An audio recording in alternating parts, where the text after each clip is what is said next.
At 0730 hours on the morning of June 6, 1944, General Oberst Friedrich Dollmann stood in his headquarters at Le Mans, staring at a map of the Normandy coastline that was suddenly covered in red markers indicating Allied landings. His hands trembled slightly as he reached for the telephone to Army Group B headquarters, knowing that Field Marshal Rommel, the one man who had predicted this exact scenario, was 200 miles away in Germany, celebrating his wife's birthday. The defensive plan had been elegant in its simplicity. When the Allies finally launched their invasion, German panzer divisions positioned inland would race to the coast and drive the invaders back into the English Channel before they could establish a secure beachhead. Rundstedt's doctrine, refined through 4 years of warfare, called for defense in depth and a concentrated counterattack with overwhelming armored force. The strategy had worked in Italy, in North Africa during the early campaigns, and across the vast expanses of the Eastern Front. But at this moment, while Dollmann frantically called for the release of panzer reserves, more than 156,000 Allied soldiers were already moving inland from 5 separate beach sectors along a 50-mile front. American paratroopers from the 82nd and 101st Airborne Divisions had been on the ground since after midnight, seizing bridges and blocking German reinforcement routes. British and Canadian forces were carving through coastal defenses that Rommel had spent months strengthening, and the panzer divisions that were supposed to crush this invasion remained frozen in place, awaiting orders from a Führer who was still asleep in his Bavarian mountain retreat. The irony would have been almost comical if it weren't so catastrophic. For 18 months, German intelligence had correctly identified that an Allied invasion was inevitable. They had constructed the Atlantic Wall, a 2,400-mile network of fortifications, bunkers, and obstacles stretching from Norway to Spain. They had positioned 58 divisions across France and the Low Countries, including 10 elite panzer divisions, equipped with over 1,400 tanks and self-propelled guns. They had even anticipated the general timing, spring or early summer of 1944, when weather conditions would favor amphibious operations. What they had failed to anticipate was the sheer crushing magnitude of what was about to unfold. Because while Dollmann waited for permission to move his armored reserves, Operation Overlord was unfolding with a precision and scale that no military force in history had ever attempted. 5,000 ships and landing craft were disgorging troops and equipment onto French soil. 13,000 aircraft controlled the skies, bombing German positions and providing cover for the invasion fleet. By nightfall on June 6th, the Allies would control a beachhead 6 to 8 miles deep and establish a foothold that no counterattack, however powerful, could dislodge. If you're enjoying this deep dive into the story, hit the subscribe button and let us know in the comments from where in the world you are watching from today. The story of D-Day's success begins not on the beaches of Normandy, but in the conference rooms and planning centers where Allied deception operations created one of history's most successful intelligence coups. The German High Command expected an invasion. They simply expected it in the wrong place, at the wrong time, and in numbers they believed they could defeat. Field Marshal Gerd von Rundstedt, Commander-in-Chief West, had submitted his assessment to Hitler in October 1943. The report was blunt and professional, laying out the strategic realities facing German forces in France. Rundstedt expected the invasion no earlier than spring of 1944, probably in May or June. His intelligence staff believed the Allies would strike first at Pas de Calais, the obvious choice, offering the shortest crossing of the English Channel and the most direct route to Germany's industrial heartland. The logic was impeccable. Pas de Calais offered everything an amphibious invasion required: short sea lanes for rapid reinforcement, large port facilities for logistics support, and proximity to London-based air cover. The distance from Dover to Calais measured only 21 miles across the Strait of Dover, compared to over 100 miles to the Normandy beaches. Elementary military geography suggested that any rational commander would choose the shorter route, accepting heavier defenses in exchange for reduced exposure during the vulnerable crossing phase. German defensive preparations reflected this assumption. The 15th Army, commanded by General Oberst Hans von Salmuth, occupied the Pas-de-Calais sector with 19 divisions, the strongest concentration of German forces anywhere along the Atlantic Wall. Massive concrete bunkers housing artillery pieces dominated the cliff tops overlooking the Narrows. Underground command posts, connected by telephone cables, allowed coordinated fire across every approach route. 6 million mines transformed the beaches into killing zones where attacking infantry would die before reaching dry sand. By contrast, the Normandy sector under 7th Army control received less attention and fewer resources. General Oberst Dahlmann commanded approximately 15 divisions, stretched across more than 300 miles of coastline from Brittany to the Seine River estuary. Many of these divisions were static formations, second-rate units composed of older soldiers recuperating wounded from the Eastern Front and conscripts from occupied territories who had been pressed into Wehrmacht service with varying degrees of enthusiasm. The quality gulf between German forces in Pas-de-Calais and those in Normandy was stark and deliberate. Hitler's strategic vision placed his best troops where Allied deception operations wanted them. Elite SS panzer divisions that could have devastated the Normandy beachhead remained positioned north of the Seine, waiting for an invasion that would never materialize at Calais. The deception operation that created this strategic misdirection began with Operation Bodyguard, the overarching Allied plan to mislead German high command about invasion timing and location. Bodyguard's primary component was Operation Fortitude, which split into two regional efforts. Fortitude North threatened Norway with a fictional army staging from Scotland, while Fortitude South created the illusion of a massive invasion force preparing to assault Pas-de-Calais. Fortitude South represented deception warfare at its most sophisticated. The Allies created the 1st United States Army Group, known by its acronym FUSAG, a completely fictional formation that existed only in radio transmissions, inflatable tanks positioned in Kent, and reports from double agents who had been turned by British intelligence. To give FUSAG credibility with German intelligence, the Allies placed General George S. Patton in nominal command of this ghost army. Patton was the American commander German generals feared most, and his supposed presence in southeastern England convinced many Wehrmacht analysts that the main invasion would indeed target Pas-de-Calais. The physical deception was elaborate, but ultimately less important than the intelligence war being fought through double agents. Juan Pujol Garcia, a Spanish national code-named Garbo by British intelligence and Alaric by the Germans, operated a fictional spy network of 27 agents across Britain. None of these agents existed except in Garcia's meticulous reports to German intelligence handlers. Yet his information was so carefully crafted, mixing accurate details about genuine Allied activities with strategic falsehoods about invasion plans, that German high command cited his reports in operational planning documents. The Allies bombed Pas-de-Calais more heavily than Normandy in the months preceding D-Day, reinforcing German assumptions about the invasion target. Allied aircraft flew 2 sorties over Pas-de-Calais for everyone over Normandy, destroying railroad infrastructure and bridges while maintaining the deception that this sector represented the primary threat.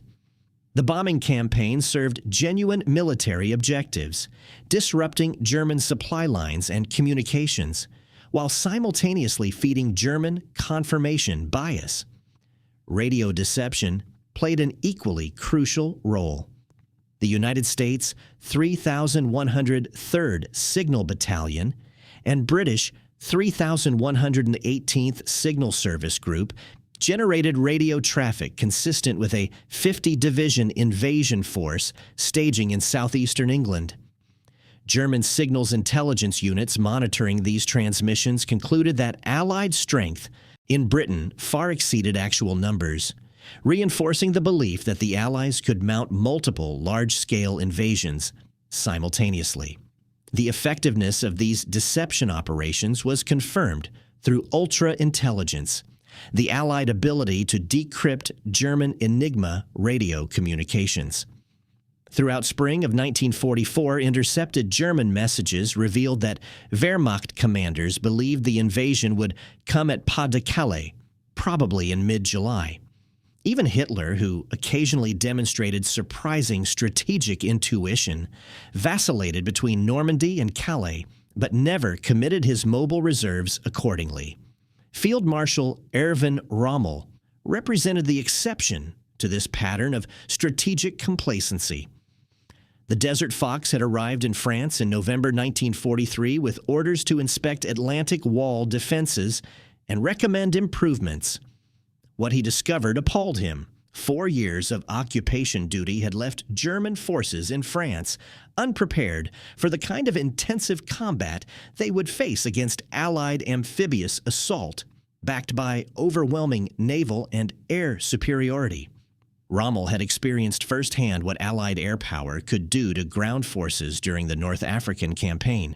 He understood that any German counterattack launched after the Allies' established air superiority would be systematically destroyed before reaching the battlefield. His conclusion was radical and controversial. Germany's only chance was to defeat the invasion at the waterline, crushing it on the beaches before Allied forces could consolidate their beachhead. The strategic dispute between Rommel and Rundstedt over panzer deployment would prove decisive. Rundstedt advocated the orthodox doctrine, hold armor in centralized reserve, wait for the invasion's exact location to be confirmed, then launch a concentrated counterattack that would drive the Allies back into the sea. This strategy had succeeded numerous times on the Eastern Front, where German panzer divisions routinely smashed Soviet breakthroughs with devastating counterattacks. Rommel argued that this approach was suicidal against an enemy with absolute air supremacy. He wanted panzer divisions positioned as close to likely invasion beaches as possible, where they could intervene within hours of the first landing rather than days later after Allied fighter bombers had interdicted every approach route. He told his officers bluntly, "The first 24 hours will be decisive. For the Allies, as well as Germany, it will be the longest day." The compromise that emerged satisfied neither commander and proved tactically disastrous. 3 panzer divisions went to each army group for a local deployment, while 4 divisions formed Panzer Group West under General Leo Geyer von Schweppenberg, held in Central Reserve near Paris and available only on direct orders from Hitler himself. This divided command structure ensured that when the invasion came, no German commander had sufficient armored strength to mount the kind of overwhelming counterattack that doctrine demanded. Rommel threw himself into improving Normandy's defenses with characteristic energy. Under his direction, German engineers planted millions of obstacles on potential landing beaches. Wooden stakes topped with mines, steel hedgehogs designed to rip open landing craft hulls, concrete tetrahedrons that would immobilize vehicles attempting to cross the beach. Inland areas suitable for airborne landings received Rommel's asparagus. Thousands of wooden poles planted in fields and connected by wire designed to destroy gliders and entangle paratroopers. The fortification effort accelerated through early 1944, But Rommel lacked sufficient time, materials, and manpower to complete his vision. The mines he wanted to plant numbered in the hundreds of millions. By June 6th, only about 6 million had been emplaced. The concrete bunkers and artillery positions he envisioned covering every potential landing beach remained partially constructed in many sectors. The static divisions manning these positions received minimal training in mobile defense and lacked the trucks necessary for rapid redeployment. More fundamentally, Rommel faced an insoluble problem. Germany simply lacked the resources to defend 2,400 miles of Atlantic coastline against an enemy that could choose the time, place, and strength of its attack.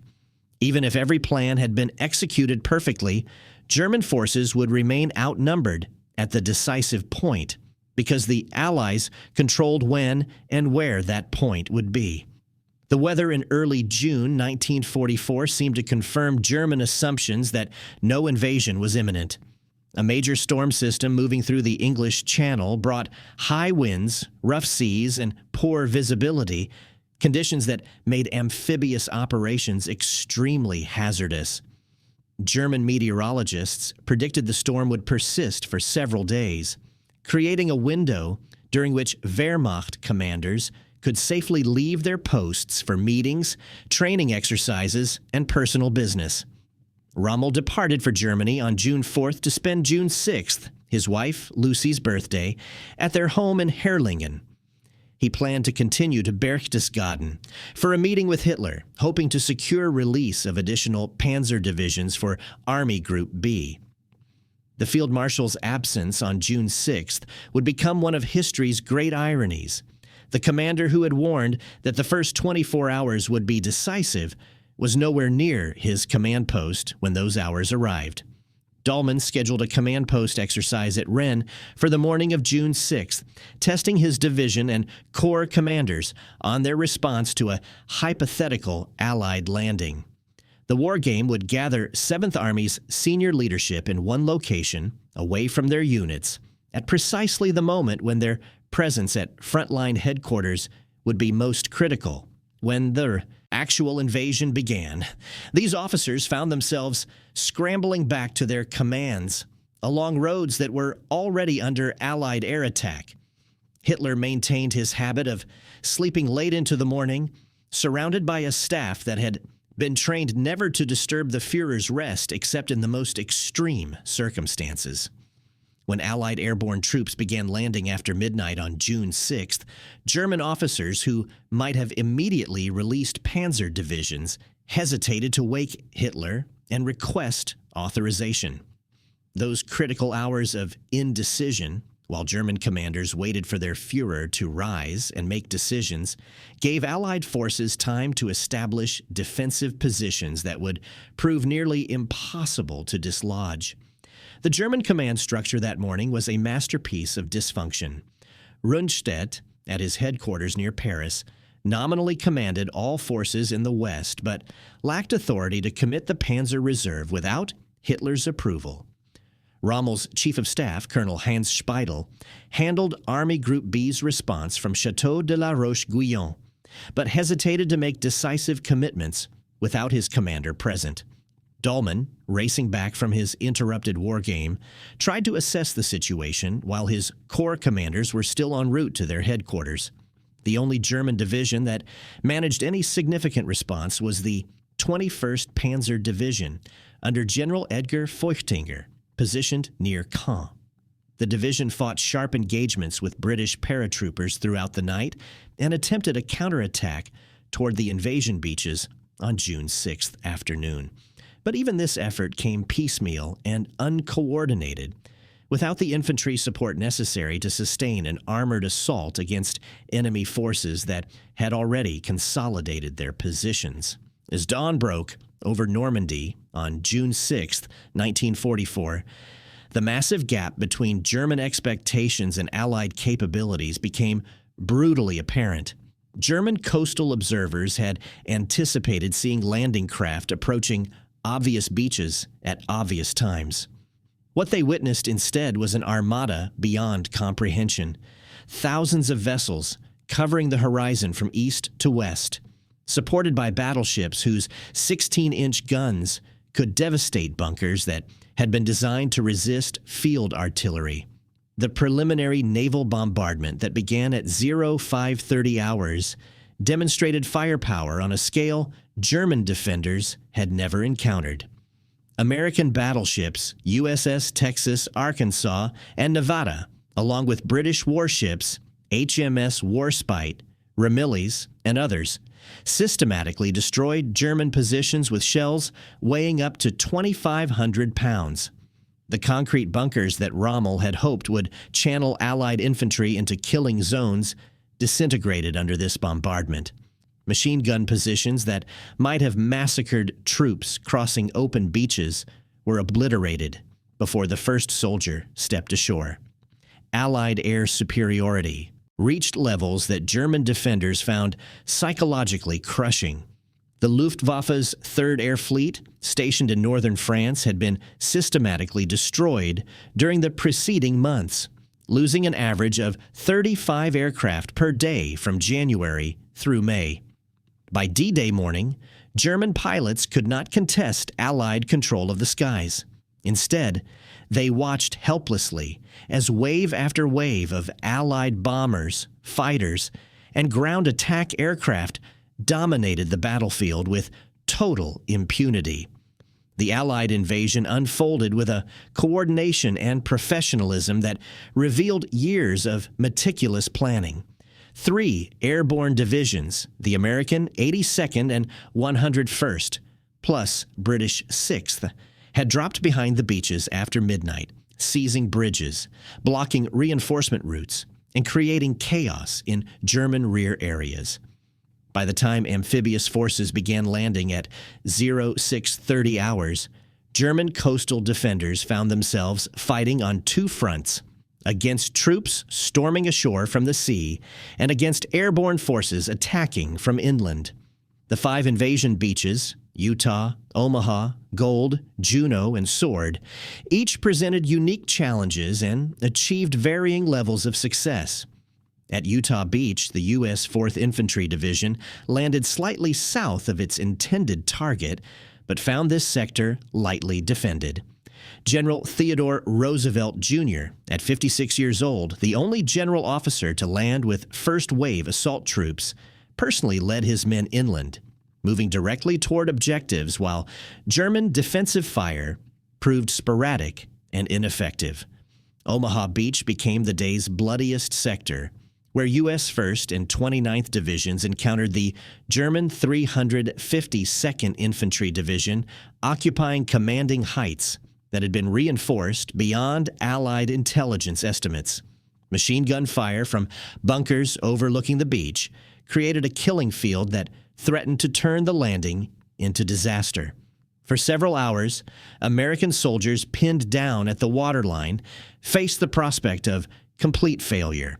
But individual leadership at company and platoon level, small groups of men finding routes through obstacles, destroying bunkers with grenades and satchel charges, gradually secured footholds that expanded into viable landing zones. British and Canadian forces at Gold, Juneau, and Sword beaches faced similar resistance but benefited from specialized armor that American commanders had declined to employ at Omaha. Hobart's Funnies, modified tanks equipped with flails to clear mines, fascines to cross trenches, and demolition charges to destroy bunkers, proved devastatingly effective against German beach obstacles. By mid-morning, British troops were pushing inland toward Caen, while Canadian forces carved through German coastal defenses with methodical efficiency. The Wehrmacht's response demonstrated how completely Operation Fortitude had achieved its objectives, even as reports confirmed major landings across multiple Normandy beaches. German high command remained convinced that this represented a diversionary attack. The real invasion, the main effort that would justify committing panzer reserves, would come later at Pas de Calais. This fundamental misunderstanding paralyzed German decision-making throughout June 6th and into the following weeks. Dahlmann's requests for panzer reinforcements met bureaucratic resistance at every level. Rundstedt wanted to commit Panzer Group West immediately, but lacked authority without Hitler's approval. Hitler's staff hesitated to wake the Führer for a situation that German intelligence still classified as potentially diversionary. When Hitler finally authorized movement of panzer divisions, the orders came too late. Allied fighter bombers had established complete air superiority, turning French roads into killing zones for any German column attempting daylight movement. The scale of Allied logistics support soon revealed itself as a decisive factor that German planning had failed to anticipate. Within hours of the first landings, specialized vessels began bringing supplies directly onto beaches. LSTs, landing ship tank vessels, could beach themselves and disgorge 30-ton Sherman tanks directly onto sand. UKW's amphibious trucks shuttled supplies from ships to shore without requiring port facilities. By nightfall on June 6th, Allied forces had landed more than 130,000 troops, with another 23,000 airborne soldiers already inland. The artificial Mulberry harbors, massive floating port facilities that the Allies had secretly constructed in Britain, began arriving within days of the initial landings.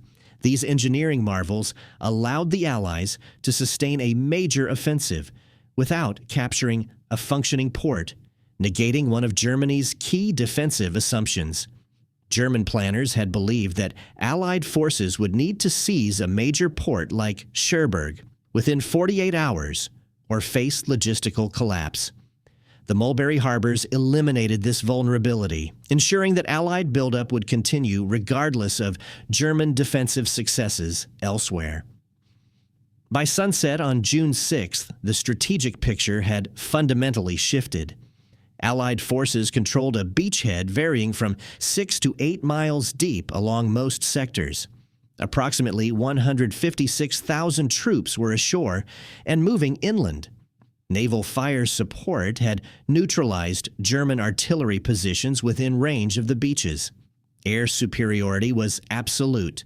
And perhaps most critically, the Allied invasion force had achieved all this while German panzer divisions remained frozen in place, waiting for orders that would arrive too late to matter. Dahlmann's predicament at Le Mans crystallized the broader German failure. He commanded 15 divisions stretched across 300 miles of coastline. He faced an enemy that had landed with overwhelming force at a location his superiors had considered secondary.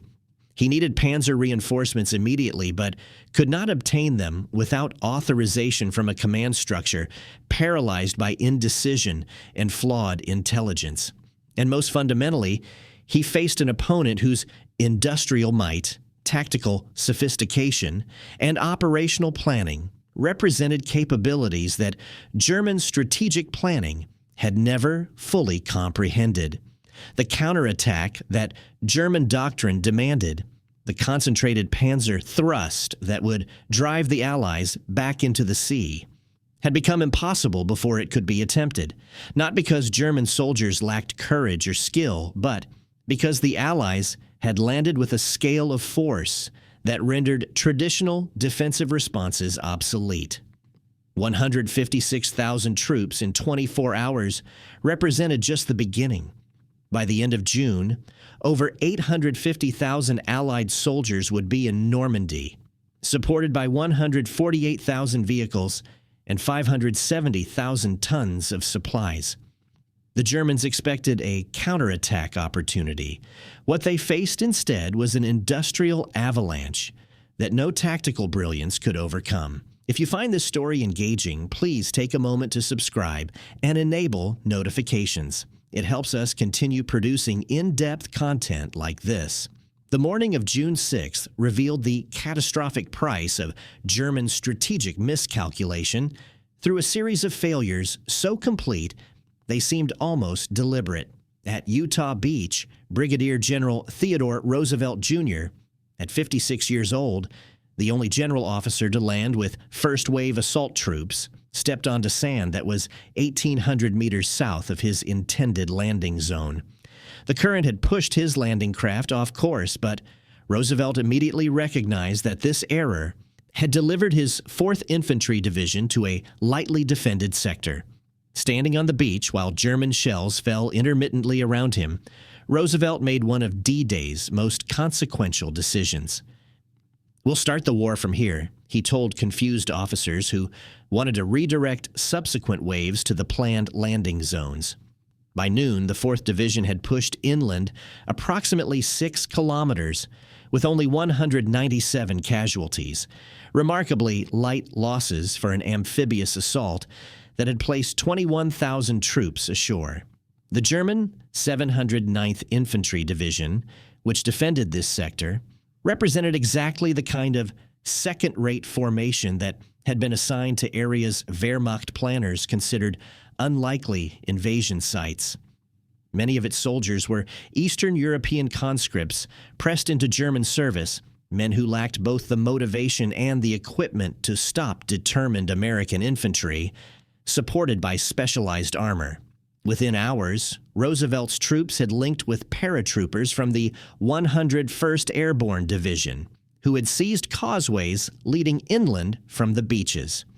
9 miles to the east, the situation at Omaha Beach demonstrated what happened when Allied forces encountered Germany's best coastal defenders. The U.S. 1st and 29th Infantry Divisions landed directly in front of the 352nd Infantry Division, an experienced formation that had been positioned in this sector only weeks earlier. German intelligence had failed to inform Allied planners of this reinforcement, and the result was the bloodiest fighting of D-Day. At 0630 hours, landing craft carrying the first assault waves approached beaches dominated by bluffs that rose 170 feet above the sand.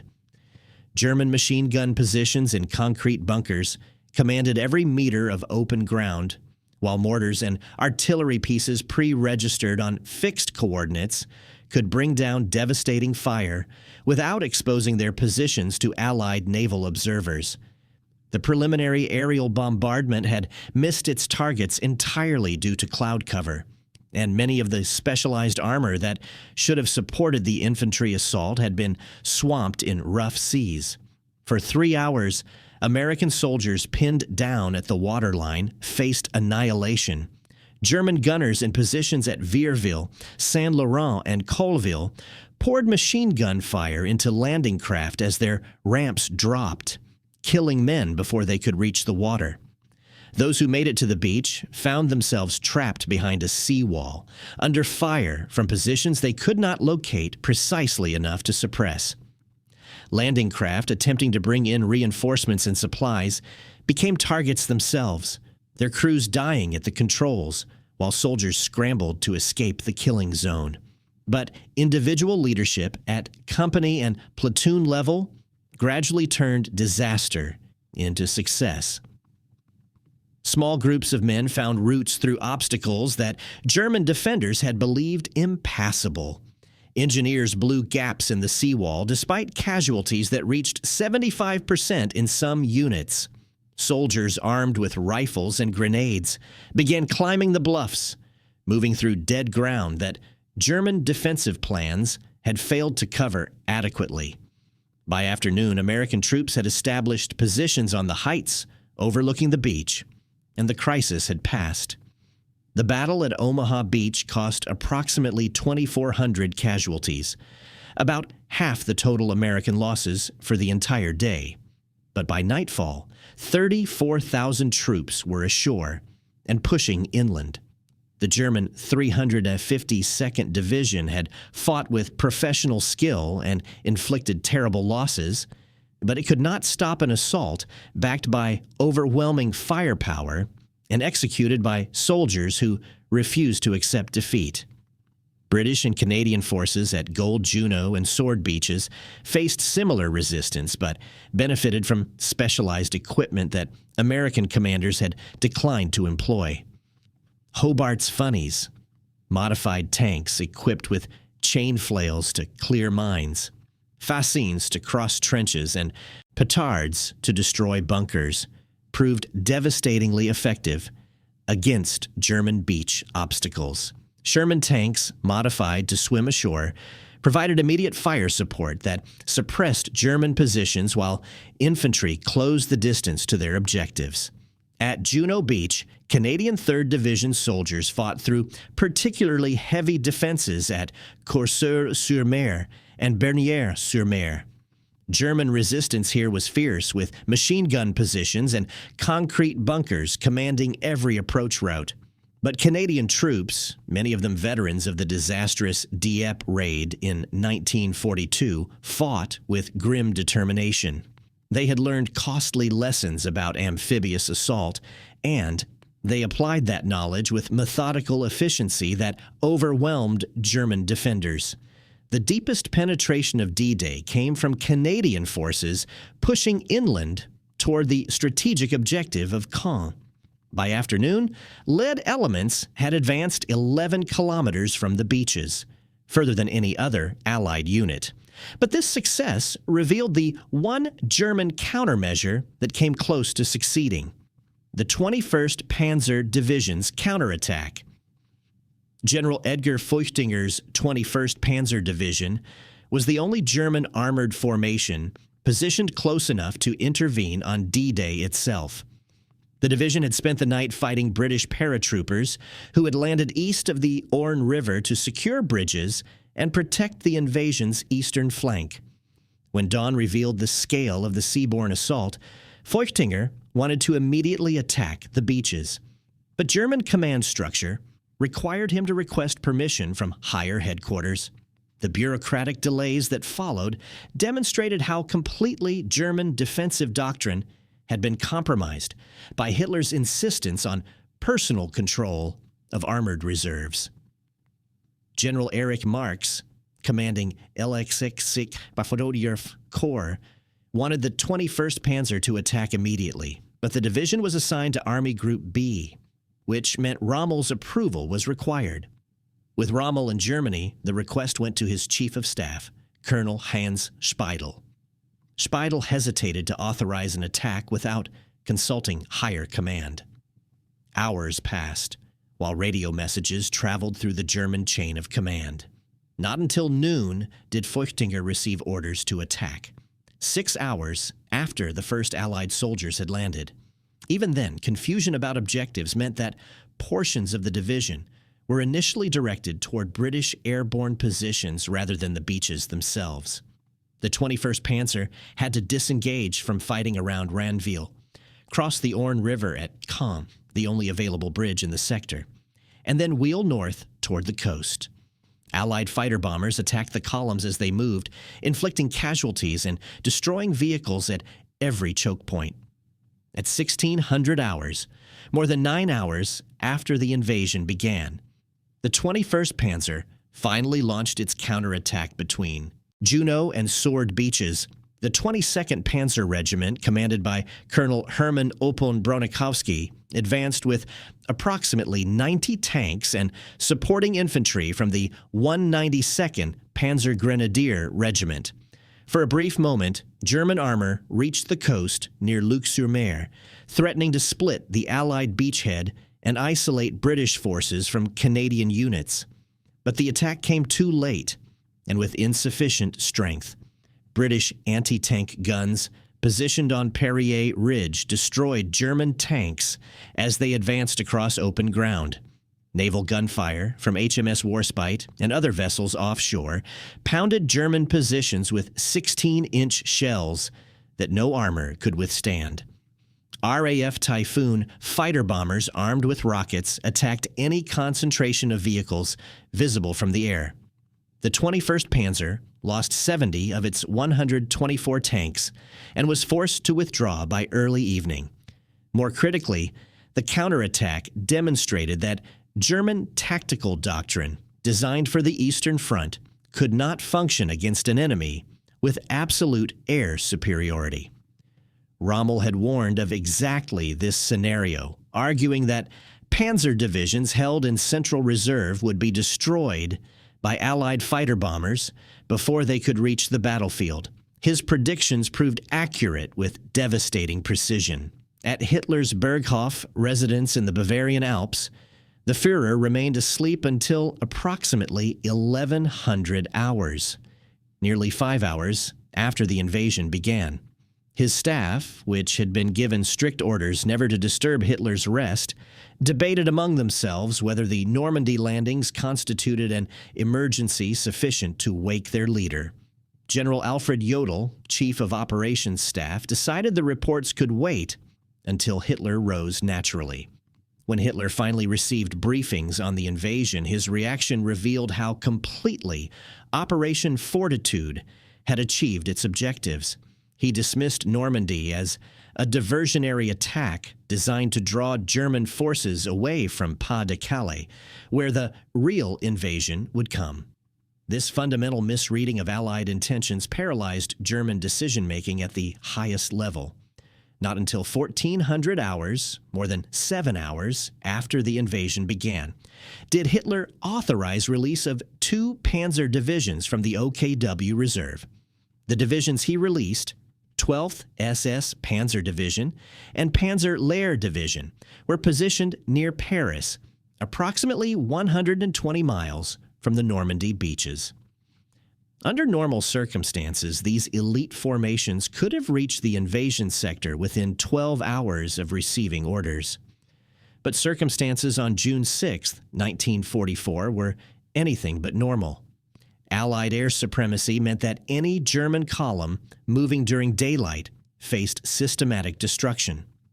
Panzer Lehr Division attempted to reach Normandy by the most direct route and paid a terrible price. Allied fighter bombers attacked the division throughout its approach march, destroying 85 armored vehicles and 123 trucks before a single tank engaged Allied ground forces. The division commander reported that continuous air attacks made daylight movement suicidal and forced his units to advance only at night or during poor weather that grounded Allied aircraft. The 12th SS Panzer Division, composed entirely of Hitler Youth volunteers who had never experienced combat, also suffered heavy losses during its movement to the front. But this formation would prove dangerous when it finally engaged Canadian forces north of Caen on June 7th. The young soldiers fought with fanatical determination, launching counterattacks that temporarily halted Allied advances and demonstrated what might have happened if German panzer divisions had been positioned closer to the beaches as Rommel had advocated. By nightfall, on June 6th, the strategic picture had fundamentally transformed. Allied forces controlled a beachhead varying from 6 to 8 kilometers deep along most sectors. Approximately 130,000 troops were ashore and moving inland, with another 23,000 airborne soldiers already controlling key terrain behind German coastal defenses. Naval resupply continued smoothly, with landing ship tank vessels cycling ammunition, food, and medical supplies directly onto the beaches. German coastal defenders who had survived the initial assault found themselves cut off and surrounded. The 716th Infantry Division, which had defended the beaches from the Orne River to Gold Sector, had been effectively destroyed as a fighting formation. The 352nd Division at Omaha Beach had inflicted heavy casualties but could not prevent Allied forces from establishing secure positions inland. Static divisions that had been positioned to defend obvious invasion beaches discovered that their prepared positions faced in the wrong direction, while Allied forces advanced through sectors that had received minimal defensive attention. The material scale of Allied logistics operations soon revealed itself as decisive. Within 48 hours of the initial landings, the Allies had brought ashore more supplies than German forces in Normandy had accumulated during months of preparation. American ingenuity in amphibious logistics, developed through 3 years of Pacific Island campaigns, enabled operations that German planners had considered impossible without capturing a functioning port. UKW amphibious trucks shuttled supplies from ships to shore without requiring pier facilities. Rhino ferries, large pontoon barges propelled by outboard motors, carried vehicles and equipment directly onto beaches. Landing ship tank vessels beached themselves at high tide and disgorged Sherman tanks, artillery pieces, and trucks directly onto sand that engineering units had covered with steel matting to prevent vehicles from bogging down. The artificial Mulberry Harbors, massive floating port facilities constructed in Britain and towed across the English Channel, began arriving within days of the initial landings. These engineering marvels consisted of concrete caissons the size of apartment buildings that were sunk to create breakwaters, floating piers that rose and fell with the tides, and connecting roadways that allowed trucks to drive directly from ships to shore. The Mulberry Harbor at Arromanches would eventually handle more cargo per day than the Port of Dover handled in peacetime, all without requiring capture of a single existing port facility. German intelligence officers who examined captured Allied equipment and supply manifests struggled to comprehend the industrial capacity that D-Day revealed. The invasion force had brought ashore more trucks in 72 hours than the entire German army in France possessed. American artillery pieces outnumbered German guns by ratios that made coordinated defensive fires nearly impossible to sustain. Even basic supplies like food, medicine, and ammunition existed in quantities that allowed Allied forces to maintain offensive operations regardless of casualties or setbacks. The psychological impact on German soldiers who witnessed this material abundance proved as devastating as the physical destruction it enabled.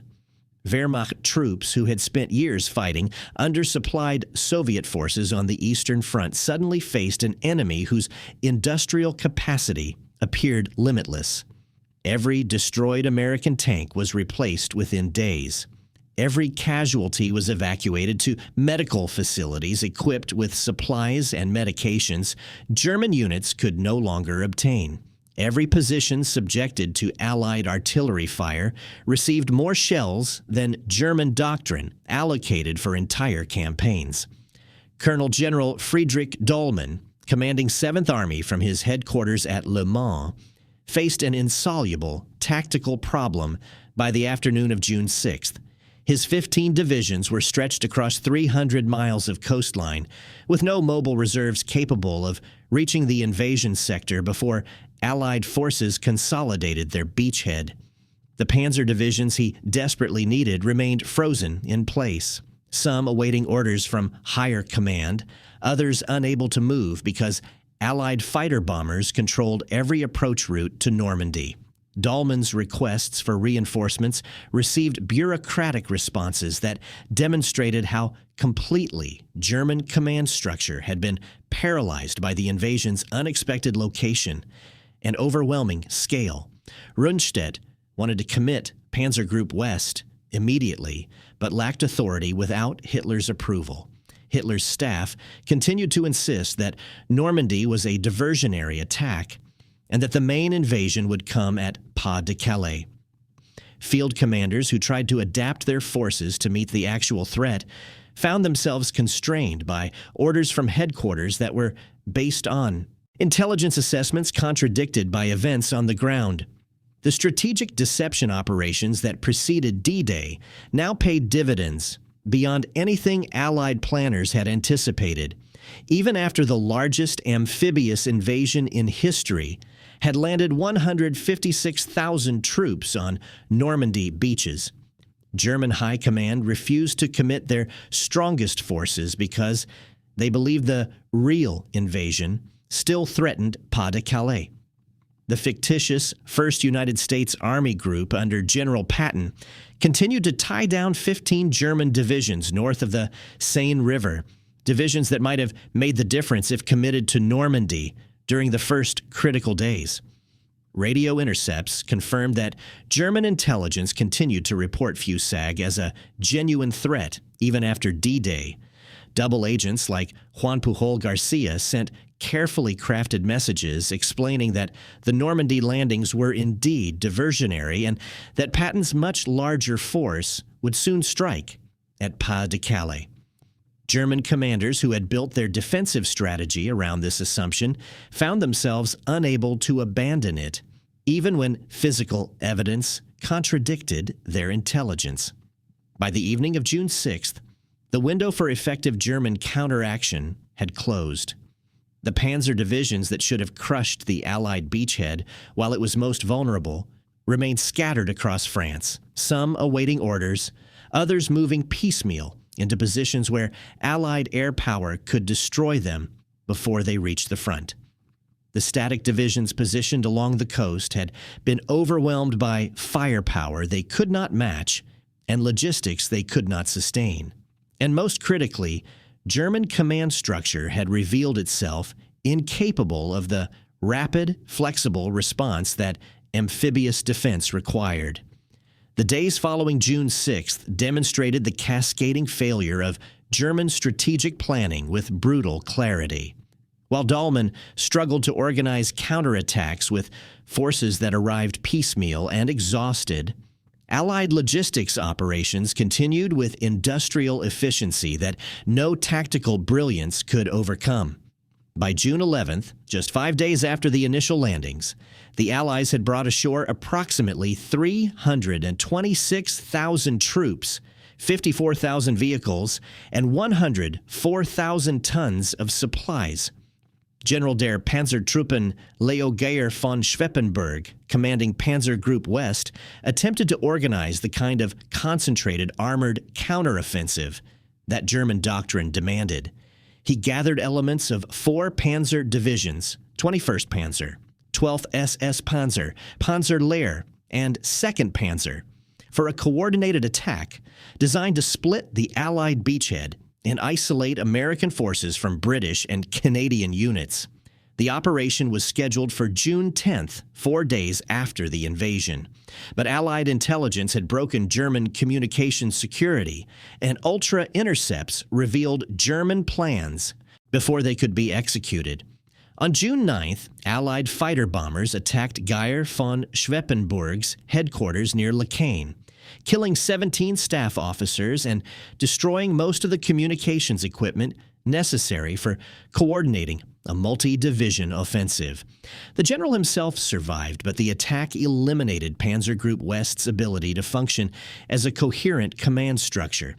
The planned counteroffensive dissolved into a series of uncoordinated local attacks that Allied forces defeated with concentrated artillery fire and air support.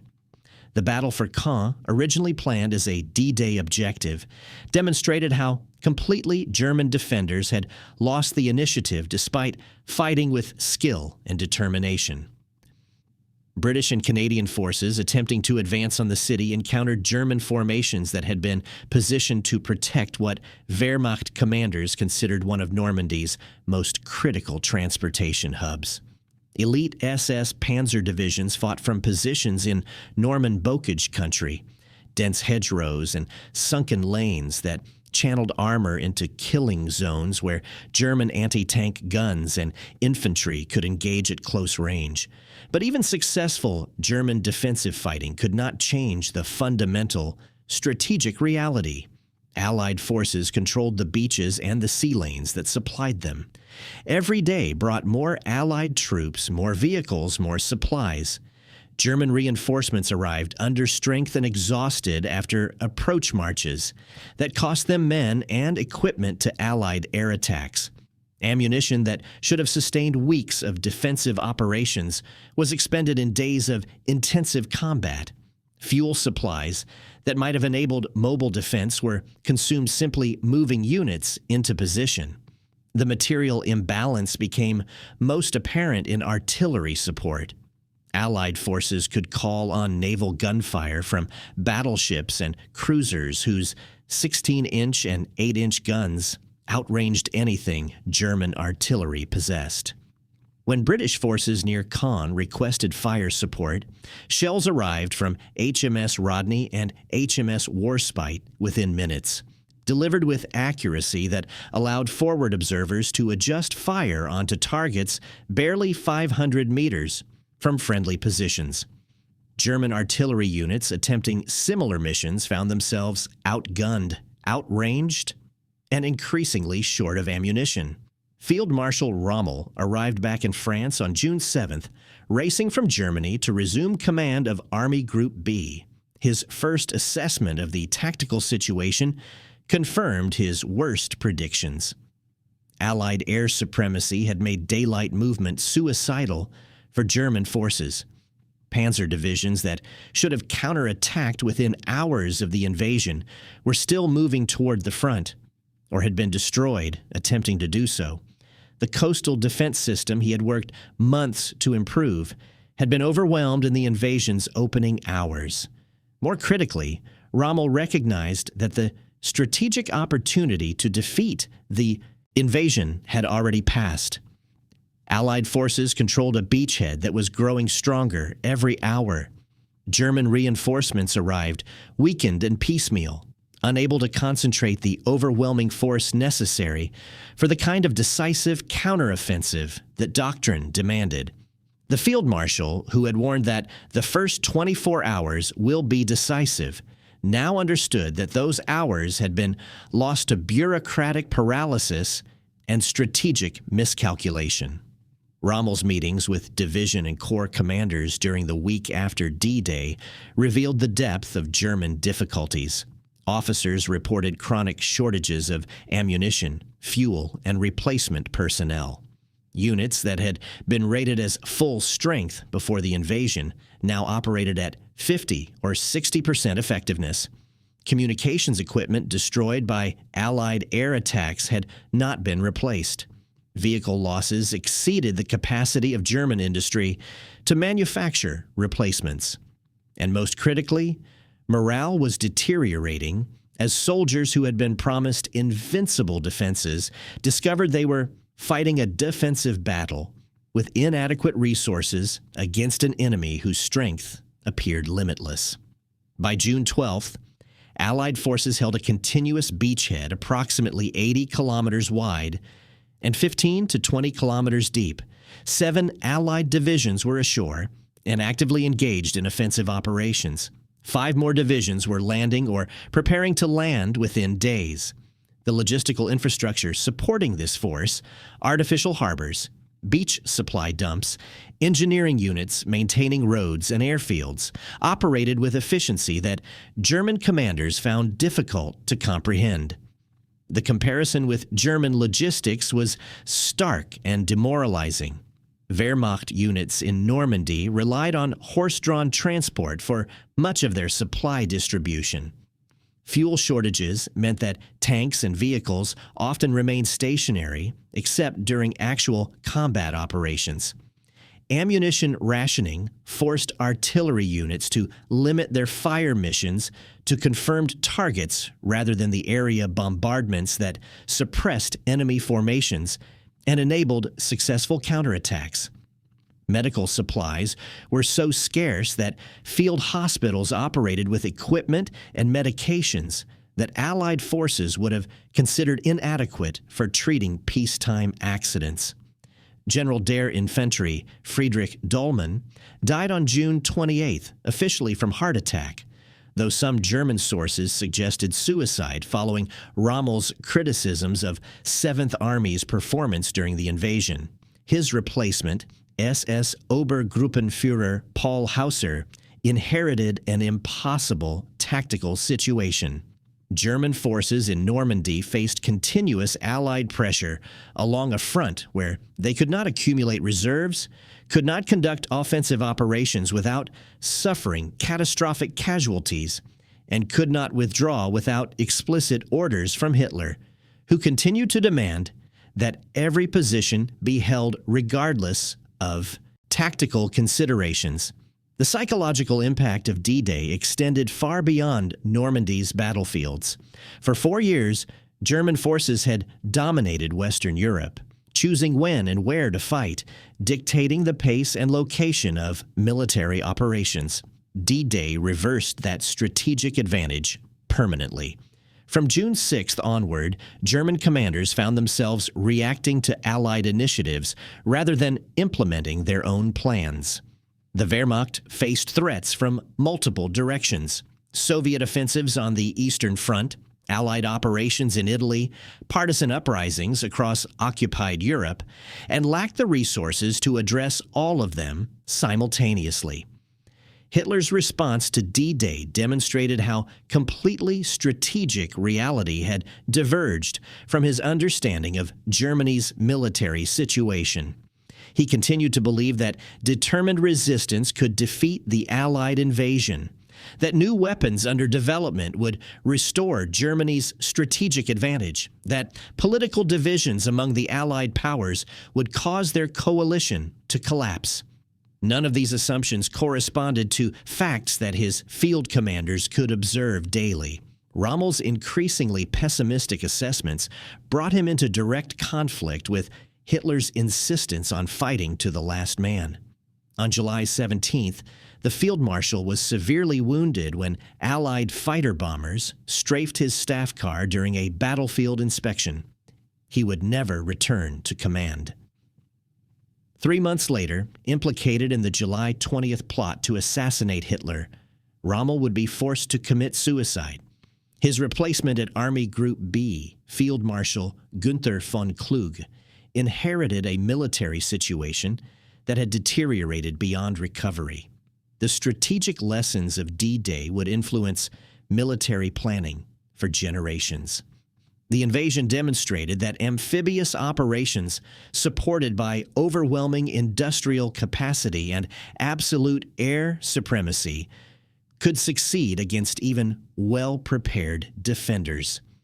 It proved that strategic deception operations could achieve objectives that tactical surprise alone could not accomplish, and most critically, it revealed that rigid command structures, unable to adapt rapidly to unexpected developments, would fail, regardless of the tactical skill and determination of individual units. German tactical performance during the Normandy campaign often matched or exceeded Allied effectiveness at division and corps level.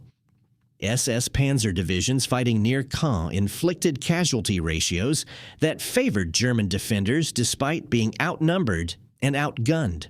Static infantry divisions held positions longer than Allied planners anticipated, forcing battles of attrition that consumed weeks rather than days.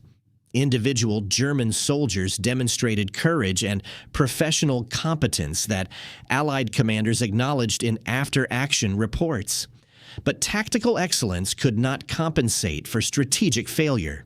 Germany had positioned its strongest forces to defend against an invasion that never came, while leaving its weakest units to face the actual Allied assault. German command structure had proven incapable of releasing mobile reserves quickly enough to matter. German logistics and industrial capacity could not sustain defensive operations against an enemy whose material resources appeared inexhaustible. And most fundamentally, German strategic leadership had failed to recognize that the war's momentum had shifted irrevocably against them. By the end of June, approximately 850,000 Allied soldiers were in Normandy, supported by 148,000 vehicles and 570,000 tons of supplies. German forces facing them numbered approximately 560,000 men spread across 58 divisions, many of them understrength and inadequately equipped. The attrition rate favored the Allies by ratios that made German defensive success impossible to sustain. For every German soldier killed or wounded, replacements arrived slowly, if at all. For every Allied casualty, immediate replacements maintained unit strength at authorized levels. The liberation of France that followed D-Day vindicated the strategic vision behind Operation Overlord. Allied forces broke out of Normandy in late July, encircled and destroyed German 7th Army at Falaise in August, and liberated Paris on August 25th. By September, Allied armies had reached the German frontier and were preparing for the final offensives that would end the war in Europe. The massive gamble that Eisenhower and his planners had undertaken on June 6th had succeeded beyond their most optimistic projections. For Germany, D-Day marked the beginning of the end. The Wehrmacht now fought a three-front war against Soviet forces advancing from the east, Allied armies pressing from the west, and Italian partisans disrupting operations in the south. German industrial capacity could not replace losses at the rate combat operations inflicted them. Fuel shortages grounded the Luftwaffe and immobilized panzer divisions. The transportation network that sustained German military operations deteriorated under Allied bombing campaigns that destroyed rail yards, bridges, and marshalling points faster than German engineers could repair them. The irony that had begun at Le Mans on the morning of June 6th, Dolman staring at invasion reports while waiting for authorization to move forces that should have been attacking hours earlier, had become the defining characteristic of Germany's military situation. Wehrmacht commanders who understood what needed to be done found themselves constrained by a command system that valued obedience to Hitler's orders over tactical flexibility. Field commanders who recognized that positions had become untenable received orders to hold them regardless of cost. Officers who proposed strategic withdrawals that might have preserved their forces for decisive battles faced accusations of defeatism and threats of execution for cowardice. The counterattack that German doctrine demanded, that Rundstedt and Rommel had both argued for in different forms, never materialized because the conditions necessary for its success had never existed. Germany lacked the resources to defend 2,400 miles of Atlantic coastline against an enemy that could choose the time, place, and strength of its attack. Even if German forces had been perfectly positioned, even if command decisions had been made without delay, even if the weather had favored defenders rather than attackers, the fundamental reality remained unchanged. The Allies possessed industrial capacity and material resources that Germany could not match. General Oberst Dolman's telephone call to Army Group B headquarters on the morning of June 6th had sought authorization for a counterattack that was already impossible. The Americans weren't landing troops that German panzer divisions could defeat in a concentrated offensive. They were landing an industrial economy, complete with the factories, transportation networks, and supply systems necessary to sustain military operations indefinitely. 156,000 troops in the first 24 hours represented not the peak of Allied capability, but merely the initial deployment of forces that would eventually total more than 2 million soldiers. The strategic deception that convinced the German high command to expect an invasion at Pas de Calais worked because it aligned with assumptions Wehrmacht planners wanted to believe. The obvious choice, the shortest route, the best port facilities, the most direct path to Germany, seemed too obvious to be genuine, only in retrospect. At the time, German intelligence officers who had spent months analyzing Allied preparations concluded that Normandy represented either a diversionary attack or a terrible strategic blunder. They could not conceive that the Allies possessed sufficient resources to mount the Normandy operation while simultaneously threatening Calais with a larger force.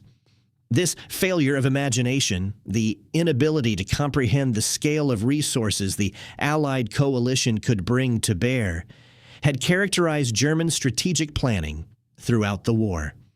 From the beginning, German victories had relied on operational excellence and tactical brilliance, compensating for material disadvantages. In Poland, France, and the early Eastern Front campaigns, German forces had defeated larger enemies through superior planning and execution. But D-Day represented a different kind of challenge. The Allies didn't need to outmaneuver German defenders. They simply needed to land with sufficient force to establish a beachhead, then sustain operations with industrial capacity that would eventually overwhelm any defense. As the sun set on June 6, 1944, the strategic balance in Western Europe had shifted decisively. German forces that had occupied France for 4 years now found themselves fighting for positions they could not hold with resources they did not possess against an enemy whose strength grew daily.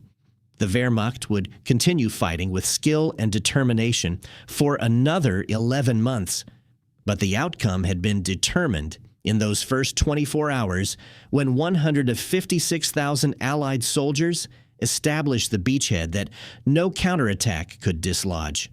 The longest day, as Rommel had predicted, had indeed been decisive, but not in the way German strategic planning had anticipated. Thank you for watching. For more detailed historical breakdowns, check out the other videos on your screen now, and don't forget to subscribe.